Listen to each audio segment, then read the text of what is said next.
Hi everyone, నమస్తే, welcome to my channel. ఈరోజు మనం బ్లాక్ బాడీ రేడియేషన్ గురించి తెలుసుకుందాం. సో దీని గురించి తెలుసుకునే ముందు ఫస్ట్ అసలు బ్లాక్ బాడీ అంటే ఏంటి? బ్లాక్ బాడీ అంటే ఏంటంటే ఏదైనా ఒక వస్తువు అనేది దాని మీద పడ్డ లైట్ని మొత్తాన్ని అబ్జర్వ్ చేసుకొని రిఫ్లెక్ట్ చేయకపోతే ఆ బాడీని మనం బ్లాక్ బాడీ అంటాం. ఎందుకంటే అది మనకి బ్లాక్గా కనిపిస్తుంది కాబట్టి. అర్థమైంది కదా? ఇప్పుడు సపోజ్ ఎగ్జాంపుల్ ఏంటంటే ఇక్కడ ఒక క్యాండిల్ అనేది తీసుకుందాం. ఇక్కడ 3 డిఫరెంట్ టైప్స్ ఆఫ్ ఆబ్జెక్ట్స్ అనేది తీసుకున్నాం. ఇది 1, 2, 3. ఫస్ట్ ఏంటి అంటే ఈ లైట్ ఈ ఆబ్జెక్ట్ మీద పడ్డప్పుడు ఏమవుతుంది, ఈ లైట్ అనేది రిఫ్లెక్ట్ అవుతుంది అనమాట.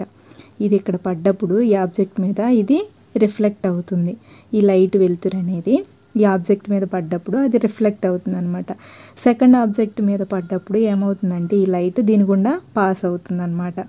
అదే ఈ థర్డ్ ఆబ్జెక్ట్ మీద పడ్డప్పుడు ఏమవుతుంది, ఈ ఆబ్జెక్ట్ ఈ లైట్ని అంతటిని అబ్జర్వ్ చేసుకుంటుంది అనమాట. రిఫ్లెక్షన్ ఉండదు. అదేవిధంగా దీని గుండా ట్రాన్స్ఫర్ కూడా చేయదన్నమాట. సో ఈ ఆబ్జెక్ట్ అనేది రిఫ్లెక్ట్ చేయదు కాబట్టి మనకి ఈ ఆబ్జెక్ట్ బ్లాక్గా కనిపిస్తుంది అనమాట. అందుకే ఈ ఆబ్జెక్ట్ని బ్లాక్ బాడీ అని అంటామన్నమాట. అర్థమైంది కదా? బ్లాక్ బాడీ అంటే ఏంటి? ఏదైనా ఒక వస్తువు యొక్క సర్ఫేస్ మీద లైట్ పడ్డప్పుడు ఆ లైట్ని అంతటిని అబ్జర్వ్ చేసుకొని రిఫ్లెక్ట్ చేయకపోతే ఆ బాడీ అనేది మనకి బ్లాక్గా కనిపిస్తుంది. అందుకే మనం దాన్ని బ్లాక్ బాడీ అంటామన్నమాట. సో మరి ఇప్పుడు బ్లాక్ బాడీ రేడియేషన్ అంటే ఏంటి? బ్లాక్ బాడీ రేడియేషన్ అంటే ఏంటి? ఈ బాడీ గుండా రేడియేషన్ అనేది బయటకు వస్తే దాన్ని బ్లాక్ బాడీ రేడియేషన్ అంటారు. మరి దీని గుండా రేడియేషన్ అనేది ఎలా వస్తుంది అంటే ఎప్పుడైతే ఈ మెటల్ అనేది, ఈ ఆబ్జెక్ట్ అనేది దీని మీద పడ్డ లైట్ని అబ్జర్వ్ తీసుకుంటుందో అప్పుడు ఏమవుతుంది, ఇది లైట్ని రిఫ్లెక్ట్ చేయదు కదా. కాబట్టి ఏమవుతుంది, ఈ లైట్ అనేది దీని మీద పడ్డప్పుడు దీని యొక్క టెంపరేచర్ అనేది ఏమవుతుంది, ఇంక్రీజ్ అవుతుంది అనమాట. అర్థమైంది కదా? ఎప్పుడైతే ఈ ఆబ్జెక్ట్ అనేది దాని మీద పడ్డ లైట్ని అబ్జర్వ్ చేసుకుంటుందో అప్పుడు దీని యొక్క టెంపరేచర్ అనేది ఇంక్రీజ్ అవుతుంది. ఈ టెంపరేచర్ అనేది ఎక్కువగా ఇంక్రీజ్ అవ్వటం వల్ల ఇది ఏం చేస్తుంది, స్లోగా దాని యొక్క రేడియేషన్ని ఎమిట్ చేస్తుంది అనమాట. కాబట్టి ఈ ఎమిట్ చేసే రేడియేషన్నే ఏమంటారు, బ్లాక్ బాడీ రేడియేషన్ అంటారనమాట. సో ఈ బ్లాక్ బాడీ రేడియేషన్ అనేది దేని మీద డిపెండ్ అయి ఉంటుంది, టెంపరేచర్ మీద డిపెండ్ అయి ఉంటుంది. టెంపరేచర్ అనేది ఇంక్రీజ్ అయిందనుకో రేడియేషన్ అనేది ఎమిట్ అవుతుంది.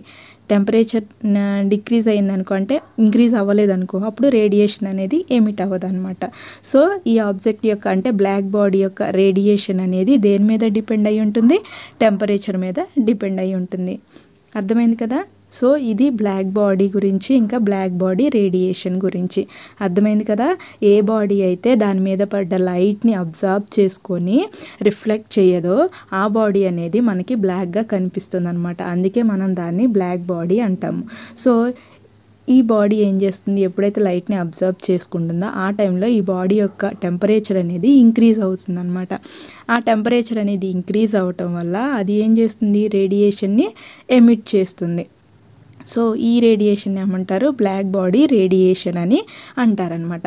సో బ్లాక్ బాడీ రేడియేషన్ అనేది దేని మీద డిపెండ్ అయి ఉంటుంది, టెంపరేచర్ మీద డిపెండ్ అయి ఉంటుంది.